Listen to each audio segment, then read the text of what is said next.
Hello dear friends, कैसे हैं आप सब। मैं उम्मीद करता हूँ कि हम लोग अच्छे होंगे और खैरियत से होंगे। आज फ्रेंड्स, आज जो हम लोग बात करने वाले हैं वो हम लोग आज बात करेंगे अपने कॉम्पिटिशन एग्ज़ाम के बारे में, जिसमें हम लोगों का टॉपिक रहने वाला है कि हम लोग बायोलॉजी को कैसे पढ़ें। बहुत सारे स्टूडेंट्स जैसे कि नीट पर्पस का जो एग्ज़ाम, जो नीट कॉम्पिटिशन का जो एग्ज़ाम स्टूडेंट्स देते हैं, तो उसको ज़्यादातर क्वेश्चंस करना पड़ता है बायोलॉजी का। क्लास 11 और 12 मर्ज क्वेश्चन होता है और सभी क्वेश्चन को मर्ज करके 90 क्वेश्चंस आस्क करते हैं in NEET exam. But the 90 question will ask from a particular subject, it is biology, which consist of botany as well as zoology. तो बॉटनी का 45 question and remaining 45 question will ask from zoology. तो students, आज जो लोग बात करेंगे, हम लोग टॉपिक को स्टार्ट करने से पहले एक बार हम लोग एक शायरी को सुना देते हैं कि शायरी ये कहता है कि ज़िंदगी में हार नहीं है तो ज़िंदगी का मज़ा क्या है। ज़िंदगी में हार नहीं है तो ज़िंदगी का क्या मज़ा है। ज़िंदगी में हार नहीं है तो ज़िंदगी का क्या मज़ा है। ज़िंदगी तब बदलती है, ज़िंदगी में शोर, ज़िंदगी में एक अच्छा सा जो एक फतह, जो एक जीत जो मिलती है, वो हारने के बाद दिखाया जाता है कि उसका नाम इतिहास में दिया जाता है। So students, now I am going to discuss about my particular topic, that is about how can we study about the subject that is biology. तो उम्मीद करता हूँ कि आपको ये शायरी अच्छी लगी होगी। तो स्टूडेंट, चलते हैं फटाफट, हम लोग बोर्ड के तरफ रखते हैं and then I will discuss further about of each and every terms कि कैसे कैसे हम लोग स्टडी करेंगे। There are so many students who have confused, who have bewildered कि how can we study and how can we study biology with easy manner। कैसे हम लोग उसको अच्छी तरीके से रिवाइज कर सकते हैं। बहुत सारे ऐसे स्टूडेंट का कोई प्रॉब्लम आता है कि जाते उसको बायोलॉजी बहुत ज़्यादा हार्ड लगता है, मगर ऐसे बहुत सारे स्टूडेंट्स भी हैं जिसको बायोलॉजी बहुत ज़्यादा आसान लगता है। मगर फिजिक्स के लिए भी मैं वीडियो बनाऊँगा, लेकिन आज जो मैं बात करूँगा सिर्फ एक ही टॉपिक के बारे में, जिसको में हम लोग बात करेंगे अपने बायोलॉजी के बारे में। चलो फर्दर हम लोग डिस्कस करते हैं बायोलॉजी में। देखिए स्टूडेंट्स, दिस टॉपिक कि how can we, this topic is about, एक minute,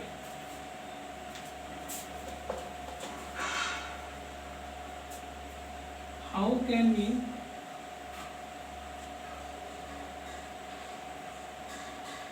study of biology for NEET exam। तो स्टूडेंट्स, ये क्वेश्चंस बहुत इन इजली मैनर, क्या हम लिख देते हैं, एक मिनट, इन इजली मैनर। तो बेसिकली स्टूडेंट्स, जो हम लोग बात करेंगे आज कि कैसे हम लोग डिस्कस करेंगे, कैसे हम लोग उस पर फर्दर बात करेंगे कि हम लोग जो बायोलॉजी को स्टडी कैसे कर सकते हैं इजली मैनर में अपने नीट एग्ज़ाम के लिए, अपने नीट एंट्रेंस टेस्ट के लिए कैसे हम लोग फर्दर प्रिपेयर्ड हो सकते हैं। अपने बायोलॉजी, सिर्फ और सिर्फ बायोलॉजी में अच्छी तरीके से अगर प्रिपेयर्ड हो गए ना, तो इंशाअल्लाह वो सब कुछ जो 720 मार्क्स का होगा, ज़्यादा हम लोग बायोलॉजी क्वेश्चन हो जाता है। तो बायोलॉजी में थोड़ा सा आपको थोड़ा सा स्ट्रेंथ लेवल बनना पड़ेगा और उसको थोड़ा सा बहुत अच्छी तरीके से डिटेल में समझना भी पड़ता है। Biology is type of, biology is a branch of science, जिसमें क्या होता है कि बायोलॉजी को ऐसा समझना पड़ता है कि वो अंडरस्टैंडिंग सब्जेक्ट है, उनको समझ करके आप उसको याद कर सकते हैं, कि अपने दिमाग में वो चीज़ को याद रख सकते हैं। ये फिजिक्स और केमिस्ट्री का भाषा नहीं है। केमिस्ट्री तो हम लोग याद करके हम लोग वो कर लेते हैं, और फिजिक्स को तो कॉन्सेप्ट समझना पड़ता है, लेकिन उसके बारे में भी हम लोग अच्छी तरीके से हम लोग वीडियो क्रिएटिंग करेंगे हम, और वीडियो अपलोड करेंगे ताकि आपको भी समझ में आ जाए। लेकिन हम लोग जो बात करेंगे बायोलॉजी के बारे में, तो देखिए फर्स्ट ऑफ ऑल आपको तो ये होनी चाहिए, पहला ट्रिक या पहला स्टेप क्या है, पहला स्टेप ये है पहला स्टेप ये है कि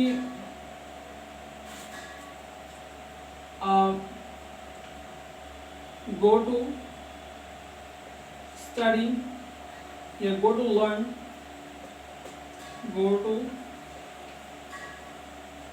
from classes। देखिए स्टूडेंट, ये क्या है कि स्टेप 1 में हम लिखे क्या है कि go to learn from classes. जहाँ से आप क्लास करते हैं, चाहे वो आप ऑनलाइन क्लास करते हैं, चाहे वो आप स्कूल से पढ़ते हैं, चाहे वो आप किसी भी कोचिंग इंस्टीट्यूट में आप या फर्दर स्टडी कर रहे हैं, तो वहाँ से आप जा कर के फर्दर वो जा कर के आप सीखिए कि वो क्या क्या सिखाते हैं। तो देखिए, जब भी अगर आप क्लास ज्वाइन करना हो या ऑनलाइन क्लास ज्वाइन करना हो या फर्दर आपको ऑफलाइन क्लास में पढ़ना हो, पढ़ने से पहले क्या कीजिए, फर्स्ट ऑफ ऑल मैं अगर बताता हूँ, मैं आपको एक किसी किताब को दिखा देता हूँ। देखिए, ये स्टूडेंट, ये है हम लोग का बायोलॉजी किताब है, क्लास 11 का है। तो ये बायोलॉजी किताब में हम लोगों का चैप्टर, पहला हम लोग का चैप्टर आ जाता है कौन सा? पहला हम लोग का चैप्टर आ जाता है diversity in the living world, the living world chapter. और इस किताब में जो है लगभग 22 चैप्टर है। वैसे 12 चैप्टर हम लोग का बॉटनी में आ जाता है और जो 10 चैप्टर जो हमारा आ जाता है वो हमारा जूलॉजी में आ जाता है। तो 12 चैप्टर जो हमारा बॉटनी में आ जाता है, तो ये कभी भी कोई भी सब्जेक्ट अगर स्टार्ट हो या ये सब्जेक्ट जैसे कि बायोलॉजी अगर स्टार्ट हो रहा है, बॉटनी से स्टार्ट हो रहा है, तो चैप्टर मान लीजिए लिविंग वर्ल्ड चैप्टर स्टार्ट कर रहे हैं। तो लिविंग वर्ल्ड चैप्टर स्टार्ट करने से पहले क्या कीजिए कि फर्दर आप उस चैप्टर का थ्योरी पार्ट पढ़ लीजिए थोड़ा अच्छी तरीके से और ओवरव्यू देख लीजिए पढ़ाने से पहले या कोचिंग ज्वाइन करने से पहले जब टीचर जब पढ़ाएंगे उससे पहले आप पढ़ करके वहाँ से जाइए, ताकि आपको भी आसानी लगे कि हाँ, ये चीज़ जो हम पढ़े थे ये चीज़ मैचिंग हो रहा है, ये चीज़ को हम फेस कर पा रहे हैं। Because it is very easy manner to understand about a particular topic when you will go to any type of other institute for further study about for further knowledge, so then before going to before join to this that institute, you must read a particular topic। जहाँ से वो start करने वाला है तो उस topic को आप पढ़िए और पढ़ना भी चाहिए, ताकि आपको वो चीज़ में थोड़ा सा तो आपको हार्डनेस या थोड़ा सा आपको वो एक होता ना कि मतलब चैप्टर समझ में नहीं आ रहा है, ताकि आपको भी वो समझ में आ जाए। पहला काम तो ये होगा। दूसरा काम ये है कि स्टूडेंट्स स्टेप 2 में अगर हम लोग बात करेंगे तो स्टेप 2 में क्या है कि स्टेप 2 में फर्दर जो आपको पढ़ाया गया है वो पढ़ाने के बाद अपने घर पर आते हैं फर्दर, अब उसको क्या करते हैं कि फर्दर हम लोग रिवाइज करते हैं। रिवाइज करना पड़ेगा, revise the class notes and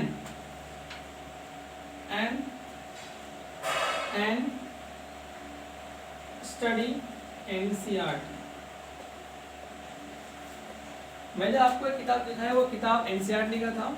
और देखिए, ये जो रिवाइज हम लोग को करना है कोचिंग के क्लास को करने के बाद फर्दर हम क्या करेंगे, फिर हम लोग घर आएंगे। अब घर आने के बाद थोड़ा रेस्ट लेंगे, फर्दर जब हम लोग स्टार्ट करेंगे अपना पढ़ना, तो उसमें क्या करना है कि फर्दर जो चीज़ आपको कराया गया क्लास में, वो क्लास नोट जो बनाएंगे वो क्लास नोट आपको एक ही कॉपी में होना चाहिए, और उसी कॉपी में आप क्या कीजिए, उस कॉपी को एक बार रिवाइज कर लीजिए।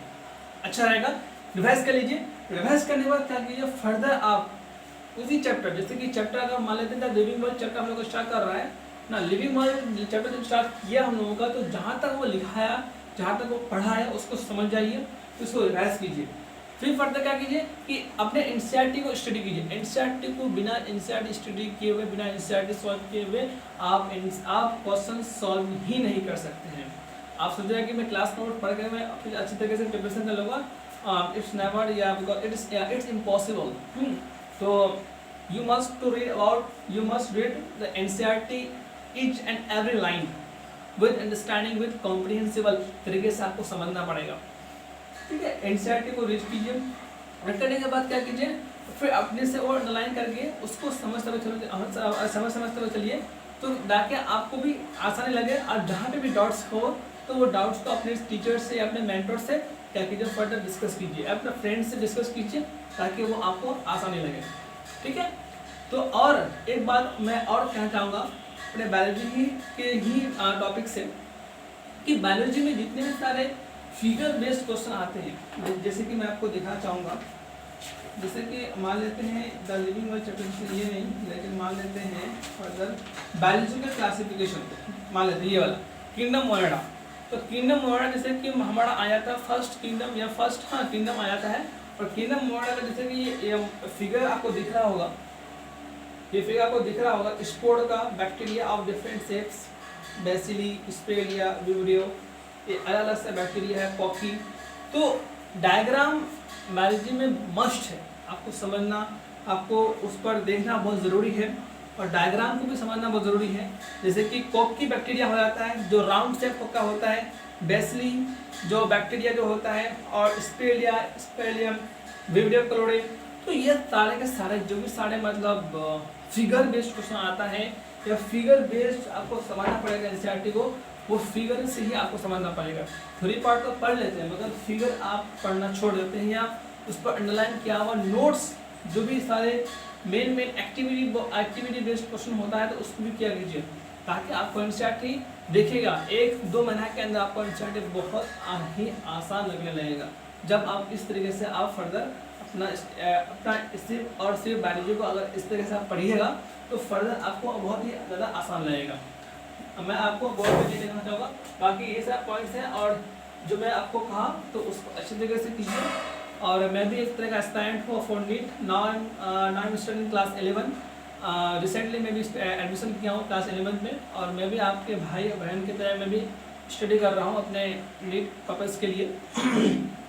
तो मैं उम्मीद करता हूँ कि आप लोग को ये वीडियो अच्छी लगी होगी, और जिस तरीके से मैं समझाया था उस तरीके से आप भी समझे होंगे, और बहुत सारे स्टूडेंट को भी चाहिए भी कैसे कैसे हम लोग पढ़े, तो आपने बायोलॉजी को कैसे पढ़ सकते हैं, तो वो अपनी तरीके से स्ट्रेटजी बना करके फर्दर उसको हर दिन करके थोड़ा थोड़ा करके हर दिन करके आप रिवाइज करते हुए चलिए, और हर चीज़ को अंडरस्टैंडिंग करते हुए चलिए।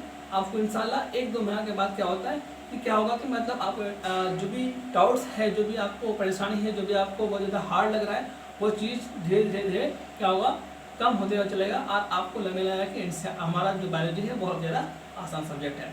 तो स्टूडेंट्स, मैं उम्मीद करता हूँ आपको इस तरह का वीडियो आपको अच्छी तरीके से पसंद आई होगी। I hope you all are understood my own word, what I mean to say that.